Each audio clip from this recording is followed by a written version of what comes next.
अच्छा जी, तो welcome back. उम्मीद है आप सारे खैरियत से होंगे। तो आज का टॉपिक है हमारा what are control structures. Control structures क्या होते हैं? कंट्रोल स्ट्रक्चर बेसिकली हर लैंग्वेज में पाए जा रहे होते हैं जिनके ज़रिए हम स्ट्रक्चर को कंट्रोल कर सकते हैं। तो तरह तरह के कंट्रोल स्ट्रक्चर्स पाए जा रहे होते हैं, तो उनके बारे में ज़रा देखते हैं कि कंट्रोल स्ट्रक्चर्स क्या होते हैं। ठीक है, तो कंट्रोल स्ट्रक्चर्स को समझने के लिए हमें पहले पता होना चाहिए कि स्ट्रक्चर क्या होता है। ठीक है, स्ट्रक्चर के बारे में पता होगा तभी हम इसके बारे में जान सकते हैं कि कंट्रोल उसको कैसे करते हैं। तो बेसिकली अगर देखा जाए हमारे पास कोडिंग में कि कंट्रोल नाम की कोई चीज़ इस तरह नहीं है, क्योंकि हम लोग अपने पास प्रोग्राम को अभी तक कंट्रोल नहीं कर रहे थे। अभी तक प्रोग्राम जो है अपने फ्लो के मुताबिक जा रहा था। ठीक है, कंट्रोल स्ट्रक्चर में हम लोगों ने पहली चीज़ हमने क्या समझनी है, स्ट्रक्चर। तो यहाँ पर आपको ये सामने नज़र आ रहा होगा, पहले ये दो हेडर फाइल्स आ रही हैं, फिर वॉइड मेन आ रहा है, मेन के बाद उसकी ब्रैकेट स्टार्ट हो रही है और उसकी ब्रैकेट क्या हो रही है, एंड हो रही है। बेसिकली ये जो हमारे पास है ना, ये हमारे पास कहलाता है स्ट्रक्चर ऑफ प्रोग्राम। ये प्रोग्राम का हमारे पास स्ट्रक्चर कहलाता होता है। और इसको देखिए हम कंट्रोल नहीं कर रहे। फॉर एग्जाम्पल मैंने लिख दिया सी आउट हेलो, ठीक है, फिर सी आउट हम लोग कहते होते हैं ओके, फिर उसके बाद मैंने सी आउट कर दिया देयर फॉर एग्जाम्पल। अब इसमें देखिए पहले ये लाइन चलेगी, फिर ये लाइन चलेगी, फिर ये लाइन चलेगी, फिर ये लाइन चलेगी। तो मतलब एक सीक्वेंस में चल रहा है, ऊपर से नीचे तक, left to right, top to bottom हमारे पास ये एग्जीक्यूशन होती है। तो इसमें हम लोग कंट्रोल नहीं कर रहे। तो कंट्रोल फिर कैसे किए जाते हैं? हमारे पास सी प्लस प्लस में एक फैसिलिटी दी गई है जिसको हम लोग बोलते हैं control structure. Control structure basically तीन तरह के होते हैं। तीन तरह के होते हैं, कौन कौन से होते हैं? नंबर वन पे हमारे पास आ जाता है सीक्वेंशियल सीक्वेंशियल स्ट्रक्चर, जिसमें हमारे पास सीक्वेंस में सारा डाटा क्या हो रहा होता है, फॉलो हो रहा होता है। जो अभी तक आप लोगों ने ये देखा है, पहले पहली लाइन चलेगी, फिर दूसरी लाइन चलेगी, फिर तीसरी लाइन चलेगी। नंबर टू पे हमारे पास आता है डिसीजन कंट्रोल स्ट्रक्चर। कि आपके डिसीजंस के ऊपर स्ट्रक्चर को क्या किया जाता है, कंट्रोल किया जाता है। मतलब अगर आप चाह रहे हैं एक सेट ऑफ इंस्ट्रक्शन जो है ये तभी चले जब हमारी कोई सर्टेन कंडीशन ट्रू हो। फॉर एग्जांपल मैं कहता हूँ कि जी एक बंदा जो है कॉलेज में तभी एंट्री कर सकता है जब उसके पास कॉलेज का यूनिफॉर्म होगा और कॉलेज का कार्ड होगा। ठीक है, अदरवाइज वो कॉलेज में एंट्री नहीं कर सकता। तो ये मैंने एक सेट ऑफ क्या कंडीशन लगा दी है यहाँ पर कि कॉलेज के अंदर बस वही स्टूडेंट आ सकते हैं जिनके पास स्टूडेंट कार्ड होगा या यूनिफॉर्म होगा, अदरवाइज कोई भी अंदर नहीं आ सकता। ठीक है, तो एक सेट ऑफ इंस्ट्रक्शन तभी चल सकती है जब हमारे पास कोई सर्टेन कंडीशन ट्रू या फॉल्स होगी। ठीक है, तो डिसीजन के मुताबिक हम कंट्रोल कर रहे होते हैं। और नंबर थ्री पे आ जाता है repetition repetition control structure.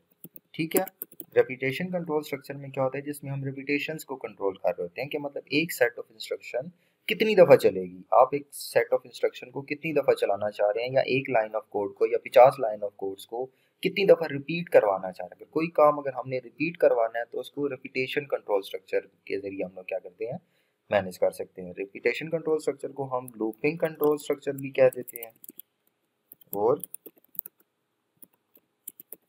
Iteration control structure भी कहते होते हैं। ठीक है, looping control structure, iteration control structure या रेपिटेशन कंट्रोल स्ट्रक्चर, इसके तीनों के सेम ही नाम है। ठीक है, तो आई होप सो यहाँ तक आपको चीज़ें समझ आई होंगी। तो सीक्वेंशियल तो हम लोगों ने पढ़ लिया। बेसिकली जो इससे पहले भी तक हम लोग कर रहे थे वो सारा सीक्वेंशियल ही था, जिसमें हम लोगों ने पहले पहली लाइन चलाएगी, फिर दूसरी लाइन, फिर तीसरी लाइन, फिर चौथी लाइन। तो बाय डिफॉल्ट आपका सी प्लस जो है वो सीक्वेंशियल को ही फॉलो करता होता है, सीक्वेंस में डाटा को चलाता है, पहले पहली लाइन, फिर दूसरी लाइन, फिर तीसरी लाइन। तो उसके बाद हमारे पास आ जाता है डिसीजन कंट्रोल स्ट्रक्चर। ठीक है, what are decision control structure? Decision control structure हमारे पास एक ऐसे स्ट्रक्चर को कहते होते हैं जिसमें आपके डिसीजन के मुताबिक आपके स्ट्रक्चर को कंट्रोल किया जा रहा होता है। ये बेसिकली देखा जाए तो हमारे पास कौन कौन से बात, एक आ जाता है इसमें इफ, एक आ जाता है इफ एल्स, एक आ जाता है हमारे पास एल्स इफ, इसके बाद आ जाता है स्विच, और स्विच के बाद लास्ट में आ जाते हैं नेस्टेड। ठीक है, ये सारे हमारे पास कंट्रोल स्ट्रक्चर्स पाए जा रहे होते हैं डिसीजन वाले। ठीक है, जिसमें इफ होता है, इफ एल्स होता है, एल्स इफ होता है, स्विच होता है और नेस्टेड होता है। ठीक है, ये सारे कंट्रोल स्ट्रक्चर्स क्या कार्य होते हैं, हमारे पास स्ट्रक्चर को कंट्रोल करते हैं। आज हम लोग देखते हैं कि जी इफ और इफ एल्स स्ट्रक्चर जो है वो कैसे काम करते होते हैं। ठीक है, फॉर एग्जांपल हम एक वेरिएबल बनाते हैं इंट एक्स नाम का, जिसमें यूज़र को हम मैसेज डिस्प्ले करते हैं इंटर एनी नंबर, कोई भी नंबर क्या करो इंटर करो। मैं यहाँ पर ये कॉलन मैंने इसलिए लगाया ताकि वो एक खूबसूरती आपको यहाँ पर प्रोवाइड करें। चलिए मैं इसको रिमूव करता हूँ तो आपको थोड़ा फर्क समझ आएगा कि ये मैंने क्यों लगाए थे। सी एन में यूज़र कुछ भी नंबर इंटर करते हैं, हमने जाकर किसमें सेव करवा दिया, एक्स में। अब नंबर हमारे पास आ गया, मैं चाहता हूँ स्क्रीन के ऊपर लिखा हुआ आना चाहिए हेलो, हेलो वर्ल्ड। लेकिन हेलो वर्ड तब आना चाहिए जब ये यूज़र ने नंबर जो एंटर किया है वो ज़ीरो से बड़ा होना चाहिए। अगर ये नंबर ज़ीरो से बड़ा है तब स्क्रीन पे लिखा हुआ आ जाए हेलो वर्ड। ठीक हो गया, मतलब हेलो वर्ड हमने लिखवाना तो है, हमने प्रिंट तो करवाना है, लेकिन सिर्फ और सिर्फ एक कंडीशन पे। क्या कंडीशन पे, अगर नंबर जो यूज़र ने दिया है वो ज़ीरो से बड़ा होगा।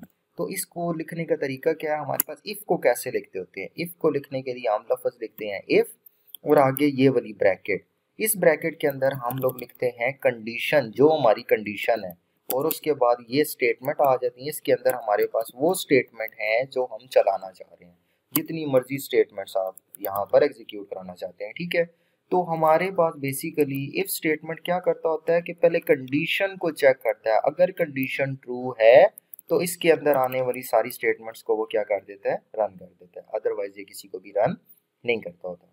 तो हम क्या चाह रहे हैं, हम चाह रहे हैं कि स्क्रीन के ऊपर लिखा हुआ आ जाए हेलो वर्ल्ड।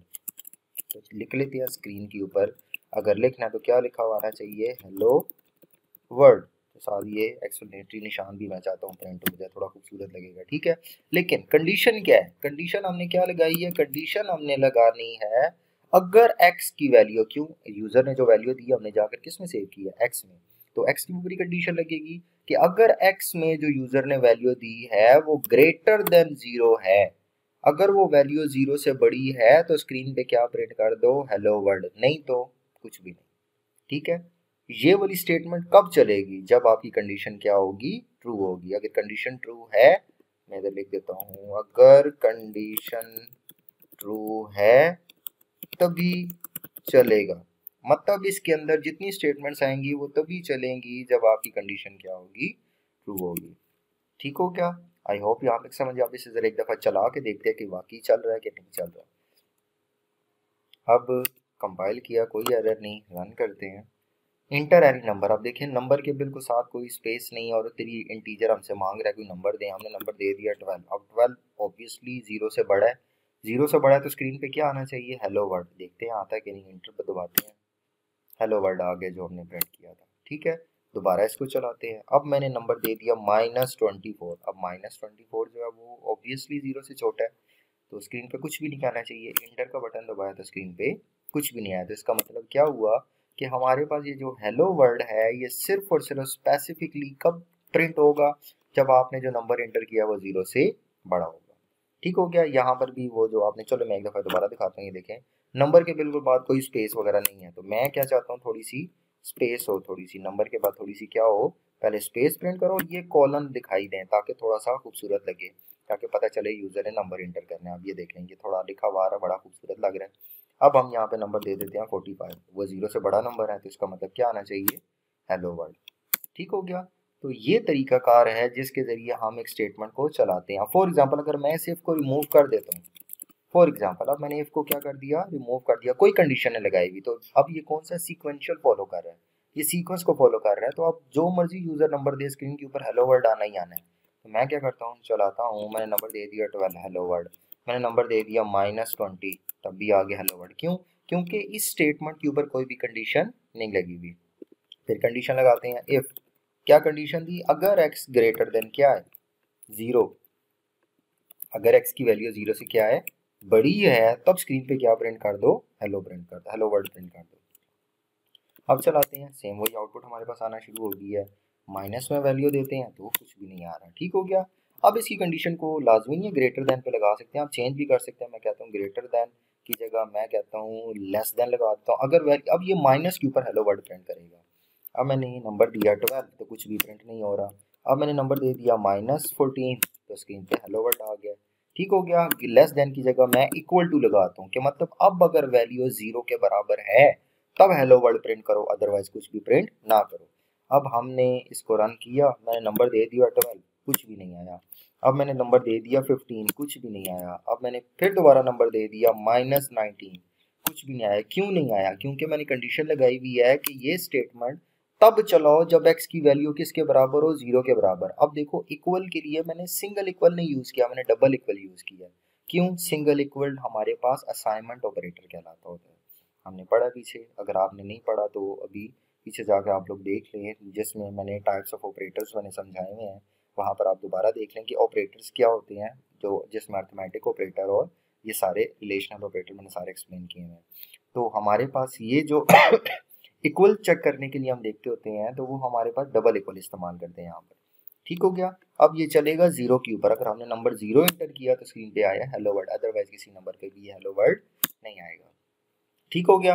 अब हेलो, इसके बाद अगर मैं कंडीशन और भी जो भी लगाना चाहता हूँ, लेस देन इक्वल टू 0 या 0 से छोटा कोई भी नंबर अगर आप इंटर करेंगे तो उसके ऊपर ये चलेगा। मैंने नंबर दे दिया 0, 0 पे हेलो वर्ल्ड आ गया। अब इस पर मैं लिख देता हूँ -12, ये भी 0 से छोटा है, अब भी हेलो वर्ल्ड आ गया। अब इसके अलावा कोई भी नंबर दूंगा जो बड़ा होगा 0 से, जिस कंडीशन को फॉल्स कर रहा है, तो वहां पर नहीं चलेगा। समझ आ गया? ये हमारे पास कहलाता होता है इफ स्टेटमेंट। तो मतलब कोई भी कोड जो इफ के अंदर आ रहा है वो तभी सिर्फ और सिर्फ चलेगा जब हमारे पास क्या है, वो नंबर जो है सर्टेन कंडीशन को मीट करता है। तब अगर आपकी कंडीशन ट्रू है तभी एक सेट ऑफ इंस्ट्रक्शन चलेगी, अदरवाइज वो नहीं चलेगी। ठीक है। होप सो ये चीज़ें आपको क्लियर हुई होंगी। तो अगर कोई क्वेश्चन है, कोई चीज़ नहीं समझ आई, कोई चीज़ अनक्लियर है, तो आप कमेंट करें ताकि मुझे समझ आ जाए कि क्या चीज़ें हैं, ताकि मैं इस चीज़ को दोबारा एक्सप्लेन करूँ। ठीक है। तो मिलते हैं अगली वीडियो में इफ़ एल्स के साथ। तो तब तक के लिए अल्लाह।